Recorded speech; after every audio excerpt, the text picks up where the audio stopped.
Welcome to MHBD news bulletin ముందుగా headlines. ఘనంగా PCC అధ్యక్షురాలు వైఎస్ షర్మిలారెడ్డి జన్మదిన వేడుకలు. రాష్ట్రపతి ద్రౌపది ముర్ము జీవితం మనకు ఆదర్శం సీఎం చంద్రబాబు.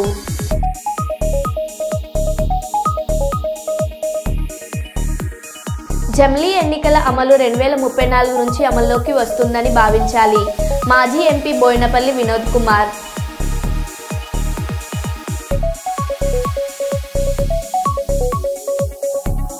బెల్ట్ షాపులు క్లోజ్ చేయించిన టీడీపీ ఎమ్మెల్యే కోలికపూడి శ్రీనివాసరావు.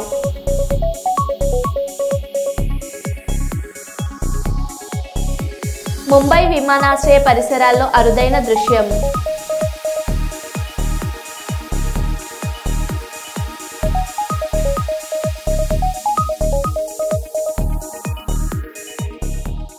ఇక వివరాల్లోకి వెళ్తే, రాష్ట్రంలో ఆత్మహత్య చేసుకున్న 93 మంది ఆటో డ్రైవర్ల మరణాలన్నీ ప్రభుత్వ హత్యలే.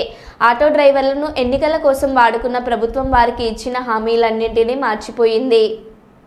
ఆత్మహత్య చేసుకున్న ఆటో డ్రైవర్ కుటుంబాలను వెంటనే ఆదుకోవాలి. ఆటో డ్రైవర్లకు ఇస్తామని చెప్పిన 12,000 ఆర్థిక సహాయాన్ని వెంటనే ప్రకటించాలి. ఆటో డ్రైవర్ల సంక్షేమ బోర్డును వెంటనే ఏర్పాటు చేయాలి. ఆటో కార్మికులకు ఇచ్చిన హామీలను వెంటనే ఆటో కార్మికులకు ఇచ్చిన హామీలను వెంటనే జై తెలంగాణ, జై తెలంగాణ. ఆటో కార్మికులకు ఇచ్చిన హామీలను వెంటనే ఆటో కార్మికులకు ఇచ్చిన హామీలను వెంటనే ఆత్మహత్య చేసుకున్న ఆత్మహత్య చేసుకున్న ఆటో కార్మికుల కుటుంబాలకు వెంటనే ఆత్మహత్య చేసుకున్న ఆటో కార్మికుల కుటుంబాలను వెంటనే ఆత్మహత్య చేసుకున్న ఆటో కార్మికుల కుటుంబాలను వెంటనే ఆత్మహత్య చేసుకున్న ఆటో కార్మికుల కుటుంబాలను వెంటనే ఆటో కార్మికులకు ఇచ్చిన హామీలను వెంటనే ఆటో కార్మికులకు ఇచ్చిన హామీలను వెంటనే జై తెలంగాణ. ఆటో కార్మికులకు సంక్షేమ బోర్డును వెంటనే. హైడ్రా కూల్చివేతలపై కమిషనర్ రంగనాథ్ కీలక వ్యాఖ్యలు. హైడ్రా ఏర్పడ్డాక ముందు ఉన్న నిర్మాణాల జోలికి వెళ్లం. జూలై తర్వాత చేపట్టిన అక్రమ నిర్మాణాలను కూల్చివేస్తాం. ఎలాంటి అనుమతులు లేకుండా నిర్మిస్తున్న వాటి కూల్చివేతలు తప్పదు. కొత్తగా తీసుకున్న అనుమతులను హైడ్రా పరిశీలిస్తుంది. కమిషనర్ రంగనాథ్ గతంలో అంటే ఇంతకుముందు ఆల్రెడీ కట్టినటువంటి ఇల్లు ఏవైనా ఉన్నా వాటిల్ని ఎటువంటి పరిస్థితుల్లో హైడ్రా టచ్ చేయదు. కానీ ఇక మీద అంటే హైడ్రా ఫామ్ అయింది జూలైలో. ఆ తర్వాత గనక ఏమైనా స్ట్రక్చర్స్ వస్తుంటే గనక వాటిల్ని ఖచ్చితంగా వాటిల్ని డిమాలిష్ చేయడం జరుగుతుంది. చెరువు FTLలోకి వచ్చి కడుతున్నటువంటివి కానీ ఇప్పుడు ఏదైతే గనక ఆల్రెడీ పర్మిషన్ లేకుండా ఉన్న వాటిని గతంలో పర్మిషన్ తీసుకుని ఏమన్నా పాత డేట్స్ తోటి కడుతుంటే గనక ఓకే, దట్ ఈస్ యాక్సెప్టెడ్. కానీ బట్ ఇప్పుడు పర్మిషన్ లేకుండా వచ్చేటువంటి ఇక్కడ పర్మిషన్స్ కూడా ఇక మీద అంటే హైడ్రా ఫార్మేషన్ తర్వాత వచ్చే పర్మిషన్స్ కూడా అది వస్తే కూడా దాని మీద కూడా మేము చెక్ చేస్తాం. అటువంటి పర్మిషన్స్ కూడా న్యాచురల్ గా ప్రభుత్వం కూడా స్పష్టం చేసింది. పాత పర్మిషన్స్ ఉన్న వాటిని ఆనర్ చేస్తాం కానీ కొత్తగా పర్మిషన్స్ ఎక్కడ కూడా అది యాక్సెప్ట్ చేయమని చెప్పేసి. సో ప్రభుత్వ పాలసీకి అనుగుణంగా ఈ చెరువులను కాపాడే దీంట్లో మేము డెఫినెట్ గా FTL అట్లానే ఎంక్రోచ్మెంట్స్ కాపాడే దిశగా హైడ్రా పనిచేస్తుంది. అండ్ దీంట్లో ముఖ్యంగా ఈ ఎవరైతే పేదవాళ్లు ఉన్నారో లేకపోతే చిన్నవాళ్ళందరూ కూడా ఆక్యుపై చేస్తున్నారో వాళ్ళు ఎటువంటి పరిస్థితుల్లో డిస్టర్బ్ చేయడం కూడా వాళ్ళకి చెప్పడం జరిగింది. సో దీంట్లో ఎవడన్నా వచ్చి రేపు తప్పుడు ప్రచారం చేసి మీ ఇల్లులంతా కూడా కూలుస్తారంటే దయచేసి నమ్మొద్దని కూడా నేను చెప్తున్నాను. ఆల్రెడీ మీరు ఎప్పుడో కట్టుకున్న ఇల్లులు అవి అనాథరైజ్ అయినా ఆథరైజ్ అయినా పర్మిషన్ ఉన్నా పర్మిషన్ లేకున్నా కానీ వాటిని కూలగొట్టదన్నమాట. బీఆర్ఎస్ పార్టీ ఆటో కార్మికులపైన మొసలి కన్నీరు కారుస్తుంది. ఆటో కార్మికులపై మీకు చిత్తశుద్ధి ఉంటే మీ ప్రభుత్వం ఉన్న 10 సంవత్సరాల్లో వారి సంక్షేమం కోసం తీసుకున్న చర్యలేంటి చెప్పాలి. మెట్రో వస్తే ఇతర వాటిపై ప్రభావం పడిందని, మహిళలకు ఉచిత ప్రయాణం ఇస్తే ఆటోలపై ప్రభావం పడిందని ఆరోపణ తప్పు. బస్ ప్రయాణికుల ఇంటికి వెళ్లడం లేదు. గతంలో లాగానే బస్ స్టాండ్ నుండి వెళ్లిపోతుంది. ప్రజలు ఇంటి దగ్గర నుండి బస్టాండ్కి వెళ్లడానికి ఆటోలను వాడుతున్నారు. ఎన్నికలలో ఆటో కార్మికులకు 12,000 సంవత్సరానికి ఇస్తామని అన్నాం. మీ నిర్వాకం వల్ల ఆర్థిక సంక్షోభం వల్ల ఈ సంవత్సరం ఇవ్వలేకపోయాం.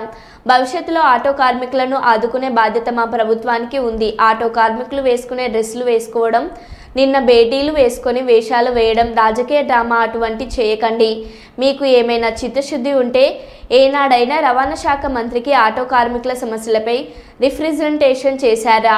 రాజకీయాల కోసం నిరసనలు చెప్పడం కోసం ప్రజాస్వామికంగా ఆటో కార్మికులను తీసుకొని రండి. ఆటో కార్మికుల సమస్యలపై చర్చిద్దాం. మంత్రి పొన్నం ప్రభాకర్. కార్మికులు వేసుకున్న డ్రెస్సులు వేసుకొని ఇతరత్ర ఏదో ఇటువంటి వేషాలు వేసేటువంటి ప్రయత్నం నిన్న బేడీలు వేసుకొని ఇటువంటి చేయడం అనేటువంటిది పొలిటికల్ డ్రామా. అటువంటి చేయకండి. నిజంగా మీరు ఏమైనా చిత్తశుద్ధి ఉంటే నేను అడుగుతా ఉన్న టీఆర్ఎస్ రిజిస్ట్రేటర్ పార్టీ కావచ్చు, టీఆర్ఎస్ పొలిటికల్ పార్టీ ఎన్నడైనా ట్రాన్స్పోర్ట్ మినిస్టర్కు ఆటో కార్మికుల మీద ఈ డెమోక్రసీలో ఈ సమస్యలు రిప్రజెంటేషన్ చేసిరా? ఎందుకంటే కూడా సామధాన భేద దండ అంటారు. అవేం లేకుండా మీరు కనీసం రిప్రజెంటేషన్ కూడా చేయకుండా మీరు అటుగా ప్రొటెస్ట్కి వెళ్ళిపోతే మేము అనేక సందర్భాలు ఆటో కార్మికులతో సమావేశాలు పెట్టినాం. రండి, ఆటో ప్రతినిధులు తీసుకొని బరాబర్ డెమోక్రటిక్ గా ఆఫీసులో కూర్చొని మాట్లాడదాం. అంతేగాని ఇటువంటి వాళ్ళ పేరు మీద మీరు పొలిటికల్ ప్రోగ్రామ్ తీసుకునేటువంటి ప్రయత్నం చేస్తే ఇది మంచిది కాదు సమాజానికని మనం చేస్తాము. సంధ్య థియేటర్ వద్ద తొక్కిసలాటలో శ్రీతేజకు బ్రెయిన్ డ్యామేజ్ అయ్యింది. రికవరీకి సమయం పడుతుందని డాక్టర్లు చెప్పారు. ఈ రోజు ప్రభుత్వం తరపున నేను హెల్త్ సెక్రటరీ శ్రీతేజ ఆరోగ్య పరిస్థితిని తెలుసుకున్నాం. సంధ్య థియేటర్ వద్ద తొక్కిసలాట ఘటన జరిగిన 2 వారాలు అవుతుంది. త్వరలో శ్రీతేజ ఆరోగ్యంపై వైద్యులు బులెటిన్ విడుదల చేశారు. సిపి ఆనంద్ తరఫున నేను హెల్త్ సెక్రటరీ కృష్ణ గారు ఇక్కడ విచ్చేసాము. ఒక 2 వారాల నుండి కిమ్స్ ట్రీట్మెంట్లో ఉన్న 9 సంవత్సరాల బాబు శ్రీతేజ్ ఆయన ఆరోగ్య పరిస్థితి ఏంటి, ఇంకా ముందు వచ్చే రోజుల్లో దాని గురించి ఏమేమి చర్యలు తీసుకోవాలో గురించి డాక్టర్స్ని అడిగి తెలుసుకున్నాము.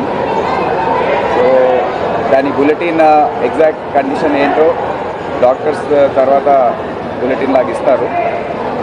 ముఖ్యంగా ఆ రోజు జరిగిన తొక్కిసలాట్లో శ్రీతేజ్కి బ్రెయిన్ డ్యామేజ్ జరిగింది. ఆక్సిజన్ అందక హైపాక్సియా బ్రెయిన్ డ్యామేజ్ అంటారు, అది జరిగింది. సో దాని నుండి రికవరీ కావడానికి సమయం పడుతుందని డాక్టర్స్ తెలియజేయడం జరిగింది. ఇప్పుడే ఆక్సిజన్ సపోర్ట్, వెంటిలేటర్ సపోర్ట్తో పని ట్రీట్మెంట్ ఇదంతా చేస్తూ ఉన్నారు. ఈ ట్రీట్మెంట్ కొద్దిగా సుదీర్ఘంగా సాగే అవకాశం ఉంది. టెక్నికల్ ఆస్పెక్ట్స్ ఏదైతే ఉన్నాయో అవి తొందరలో డాక్టర్స్ టీం ఒకటి రివ్యూ చేసి ఒక బులెటిన్ లాగా వాళ్ళు ఇష్యూ చేస్తారు. ఇప్పుడు కృష్ణ గారు మాట్లాడారు. ఈనాటి patient Sreeteja health situation check చేయడానికి వచ్చాము. దానికి ఏదైనా ఆయన ట్రీట్మెంట్ ఇప్పుడు అవుతుంది. ఇక్కడ మన కిమ్స్ హాస్పిటల్లో తీసుకొచ్చారు. ఇక్కడే మంచిగా డాక్టర్స్ అందరూ చూస్తున్నారు. ఆయన ట్రీట్మెంట్కి ఏదైనా సహకారం ప్రభుత్వం తరఫున అవసరం ఉంది, తప్పనిసరిగా మేము ఫాలోఅప్ చేసుకుంటూ ఉన్నాము. అది రెగ్యులర్గా డైలీ బులెటిన్స్ ఇష్యూ చేయడానికి హాస్పిటల్ మేనేజ్మెంట్కి మేము ఇన్స్ట్రక్ట్ చేసాము. దీని విధంగా మేము రెగ్యులర్గా ఫాలోఅప్ చేసుకుంటూ we hope this condition improves. Thank you. Ayani, that is not the issue. Just explain in English. English, also. yeah. You don't want to give the bites. Yeah. It is okay. Yeah.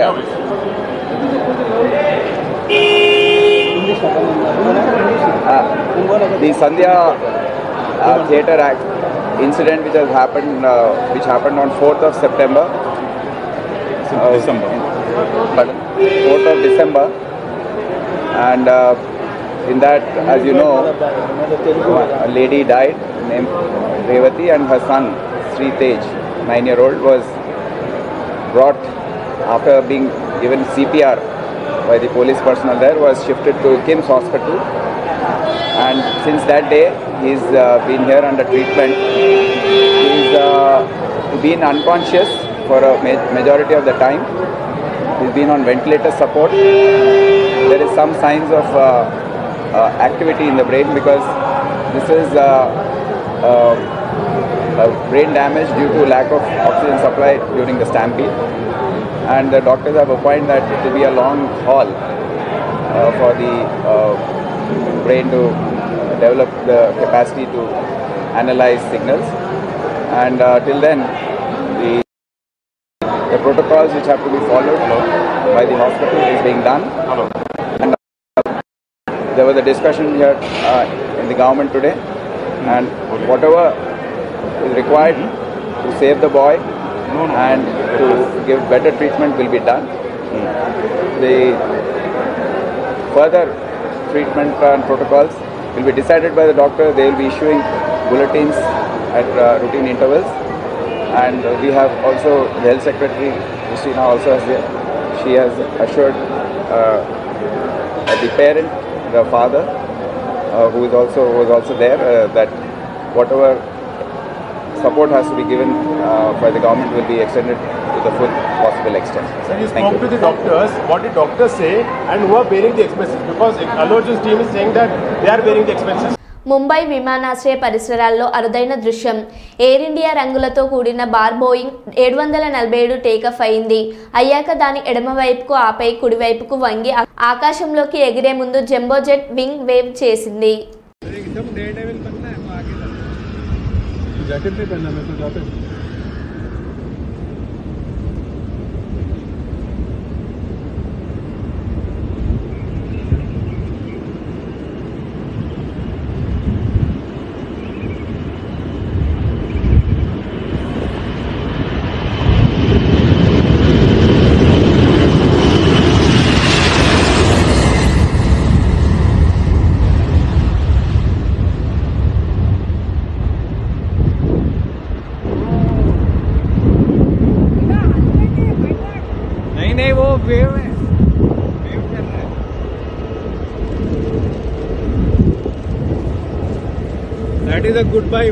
Medak జిల్లా గుట్టకిందిపల్లి గ్రామంలో ఘటన. బతికి ఉన్న 2 రైతులు చనిపోయినట్లు death certificate సృష్టించిన రైతు బీమా సొమ్ము కాజేసిన వైనం.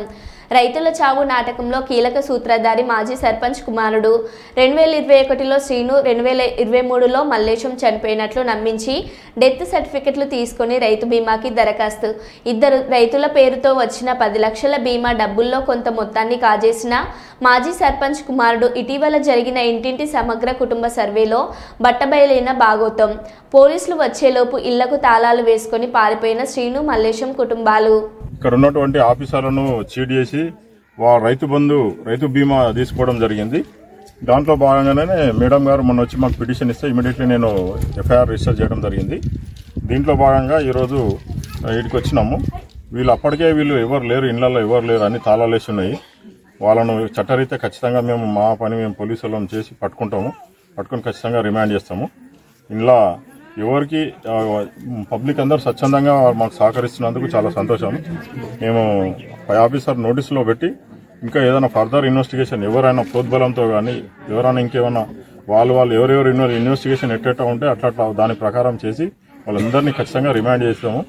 చట్టరీత్యా చర్య తీసుకుంటామని చెప్పేసి తెలియజేస్తాం. రామగుండం నియోజకవర్గం 2వ డివిజన్ కార్పొరేటర్ ఎన్వి రమణారెడ్డి ఆధ్వర్యంలో బాధిత మహిళకు విహెచ్ఆర్ ఫౌండేషన్ సహకారంతో భరోసానిచ్చారు. డివిజన్ పరిధిలో విజయలక్ష్మి అనే నిరుపేద మహిళ పూరి గుడిసె దగ్ధమయ్యి నిరాశ్రయురాలు అయింది. వారి దయనీయ పరిస్థితి చూసి corporator NV Ramana Reddy VHR foundation founder వ్యాలర్ హరీష్ రెడ్డికి తెలియజేశారు. హరీష్ రెడ్డి వెంటనే స్పందించి ఆ కుటుంబానికి పూర్తి సహాయ సహకారాలు అందించాలని విహెచ్ఆర్ టీంని ఆదేశించారు. వారి ఆదేశానుసారం ఎన్వి రమణారెడ్డి ఆధ్వర్యంలో విజయలక్ష్మి కుటుంబాన్ని కలిసి 10,000 రూపాయలు విలువగల బియ్యం, నిత్యావసర వస్తువులు, వంట సామాగ్రి, దుప్పట్లు, ఫ్యాన్ అందించారు. స్థానిక కార్పొరేటర్ మాట్లాడుతూ అడిగిన వెంటనే స్పందించి బాధితులకు సాయాన్ని అందించిన హరీష్ రెడ్డికి కృతజ్ఞతలు తెలిపారు. అలాగే బాధిత మహిళ స్థానిక ప్రజలు మాట్లాడుతూ ఇంత మంచి సాయాన్ని అందించిన ఫౌండేషన్ వ్యవస్థాపక అధ్యక్షులు వ్యాల హరీష్ రెడ్డికి కృతజ్ఞతలు తెలిపారు. ఈ కార్యక్రమంలో విహెచ్ఆర్ ఫౌండేషన్ సభ్యులతో పాటు డివిజన్ ప్రజలు పాల్గొన్నారు. 2వ డివిజన్ ఇంద్రమ్మ కాలులో నిరుపేదైనటువంటి గొల్ల విజయ వాళ్ళ ఇల్లు పూర్తిగా కాలిపోవడం జరిగినది.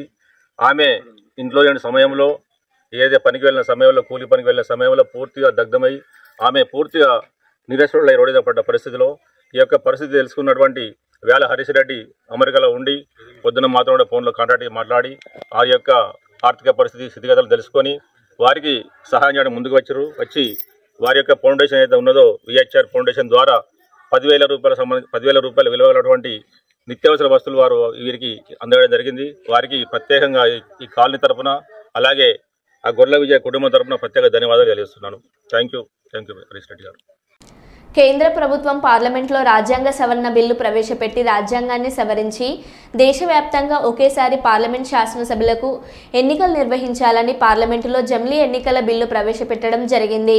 పార్లమెంట్ శాసనసభ మండల పరిషత్లు, జిల్లా పరిషత్లు, సర్పంచ్ ఎన్నికలు వేర్వేరుగా ఏడాది పొడవునా నిర్వహించడం కారణంగా ఖర్చులు పెరుగుతున్నాయని కేంద్ర ప్రభుత్వం రాజ్యాంగ సవరణ బిల్లులో పేర్కొనడం జరిగింది.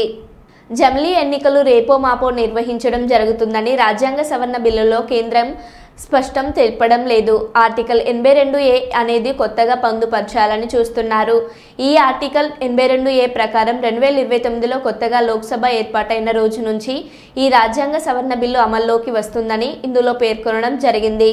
జమిలీ ఎన్నికల అమలు 2034 నుంచి అమల్లోకి వస్తుందని ఈ బిల్లు ద్వారా భావించాలి. బీఆర్ఎస్ పార్టీ అభిప్రాయాన్ని జేఏపీసీ 5 సంవత్సరాల లోక్సభకి, వివిధ రాష్ట్రాల శాసనసభలు 5 సంవత్సరాల వివిధ సందర్భాల్లో ఎన్నికలు జరుగుతూనే ఉన్నాయి. దానికి తోడు పంచాయతీరాజ్ వ్యవస్థలో మరి సర్పంచులు, బ్లాక్ ప్రెసిడెంట్లు, అంటే మన దగ్గర మండల ప్రజా పరిషత్తులు, జిల్లా పరిషత్తులు ఎన్నికలు ఇవన్నీ కూడా మరి సంవత్సరం పొడవుగా 5 ఏళ్ల లోపల ఎన్నికలు జరుగుతూనే ఉన్నాయి. ఈ రాష్ట్రంలో కాకపోతే ఆ రాష్ట్రంలో జరుగుతున్నాయి. ఖర్చుతో కూడుకున్నది. తర్వాత ప్రభుత్వాలు మరి ఒక ఆలోచనతో పని చేయలేకుండా పోతున్నాయి. ఈ ఎన్నికల కోడ్ ఇవన్నీ ఉన్నాయి కాబట్టి ఒకేసారి ఎన్నికలు జరిగితే బాగుంటుందనే ఉద్దేశంతో ఈ బిల్లు ప్రవేశపెట్టామని చెప్పి ఎయిమ్స్ అండ్ ఆబ్జెక్ట్స్ లో ప్రభుత్వం చెప్పడం జరిగింది.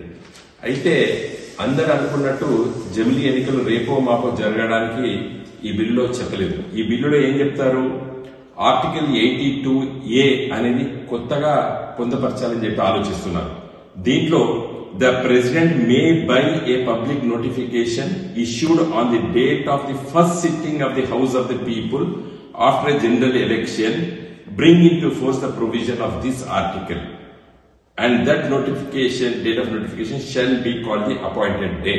అంటే 82A కొత్తగా ఒక ఆర్టికల్ ని రాజ్యాంగంలో పొందపరచబోతున్నారు. ఈ సవరణ ద్వారా పాస్ అయితే, ఈ బిల్లు పాస్ అయితే అది ఏం చెప్తున్నారు, the first day sitting of the house of people అంటున్నారు. ఫస్ట్ డే అంటే 2029లో కొత్త లోకసభ ఏర్పడ్డ రోజు, మొదటి రోజు నాడు నుండి ఈ చట్ట సవరణ, ఈ రాజ్యాంగ సవరణ అమల్లోకి వస్తుందని చెప్తున్నారు.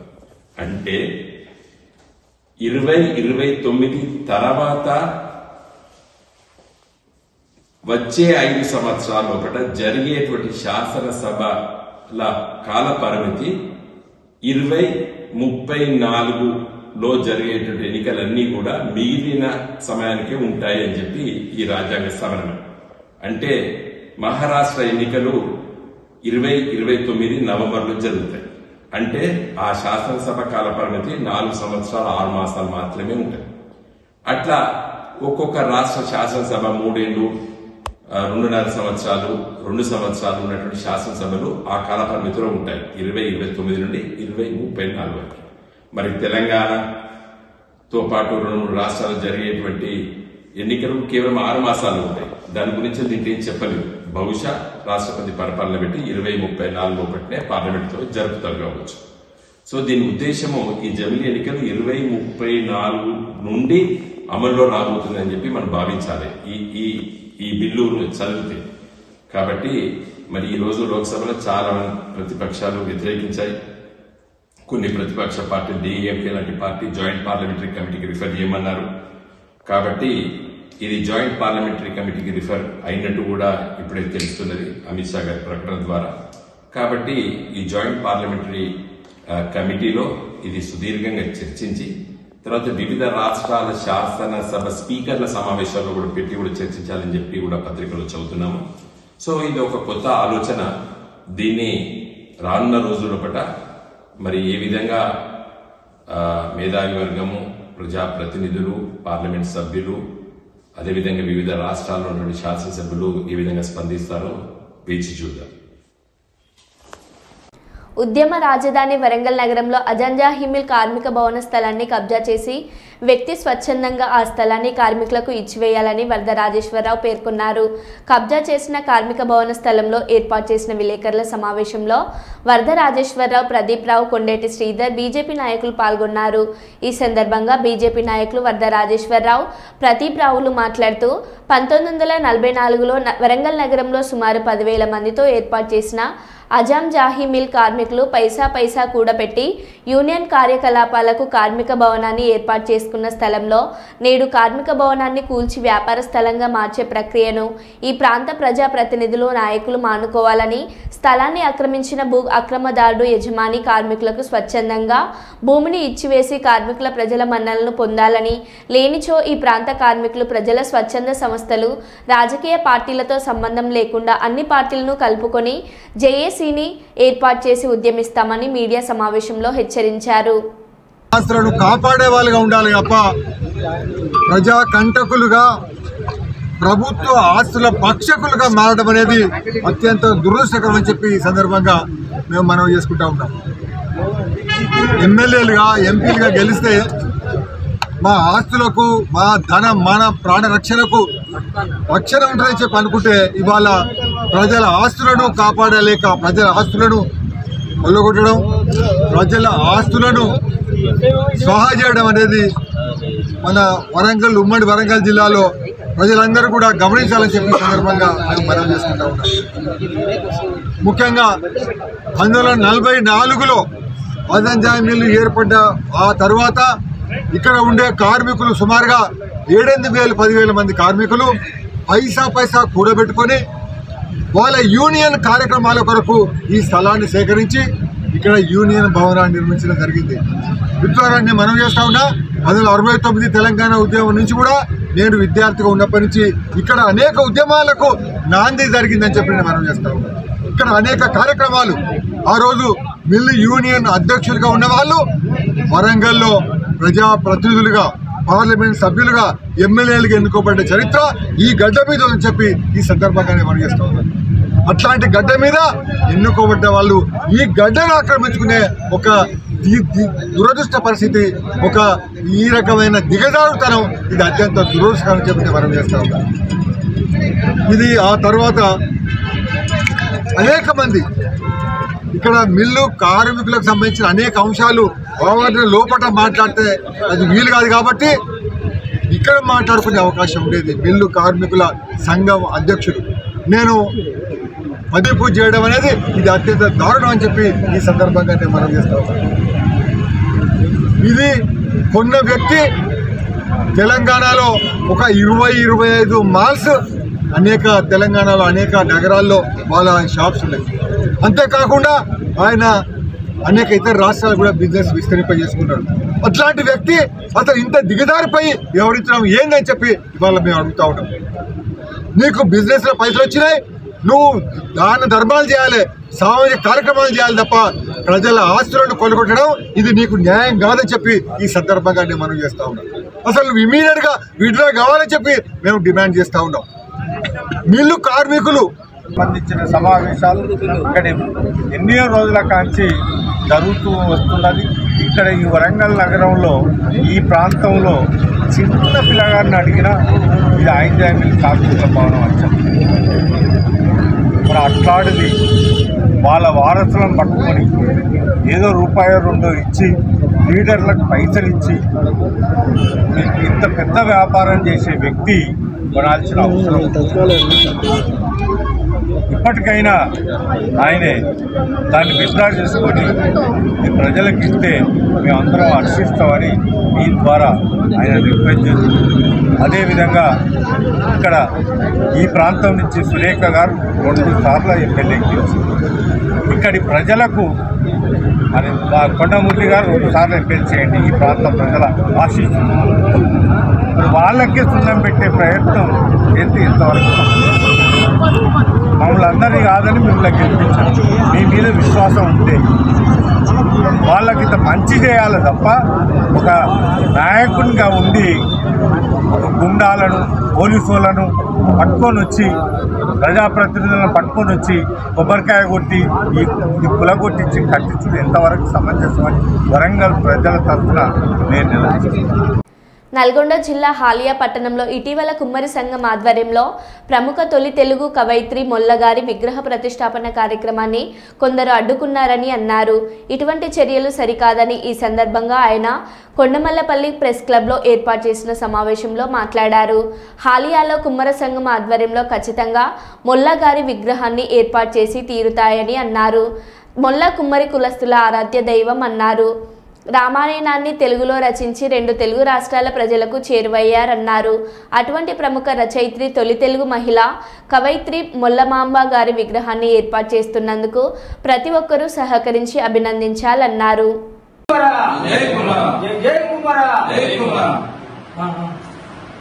మన ఆలయపట్నంలో జరిగినటువంటి మన కవయిత్రి మొల్లగారి విగ్రహ ఆవిష్కరణను మన నాగార్జున సాగర్ ఎమ్మెల్యే గారు దాన్ని అడ్డగించి పనులను ఆపించి ఆ యొక్క దిమ్మని డిస్మెంట్ చేయించడం జరిగింది. దాన్ని ఖండిస్తూ మేమందరం ఈరోజు దేవరకొండ నియోజకవర్గం తరఫున దాన్ని ఖండించి మళ్ళీ యథావిధిగా ఆ విగ్రహాన్ని ఏర్పాటు చేసే విధంగా కుమ్మర్ల అభ్యున్నతిని మరియు మా మొల అనే డ్రామా మన కుమ్మరి జాతికి కాదు తెలుగు జాతి మొత్తానికి చేసిన మేలేటువంటిది అనేది కవయిత్రి మొల్ల వారు చేసిన రామాయణం ఏదైతే ఉన్నదో దాన్ని తెలుగులో అనువదించి తెలుగు జాతి మొత్తానికి ఉపయోగపడే విధంగా అందరికీ అర్థమయ్యే విధంగా దాన్ని రచించడం జరిగింది. ఇది ఓన్లీ కులానికి సంబంధించిన దానికి మాత్రమే కాకుండా మనము దీన్ని ఒక కులానికి సంబంధించి మరి మన రాజకీయంగా వాడుకోదు. ఈ మన విగ్రహం ఏవైతే ఉందో డిస్మెంట్ చేసిన దాన్ని మళ్ళీ పునఃప్రతిష్ఠించే విధంగా చర్యలు తీసుకోవాలని మనం దీన్ని ఖండిస్తా ఉన్నామని తెలియజేస్తున్నాం. జై కుమార. మరో బులెటిన్లో మళ్ళీ కలుద్దాం. Stay tune.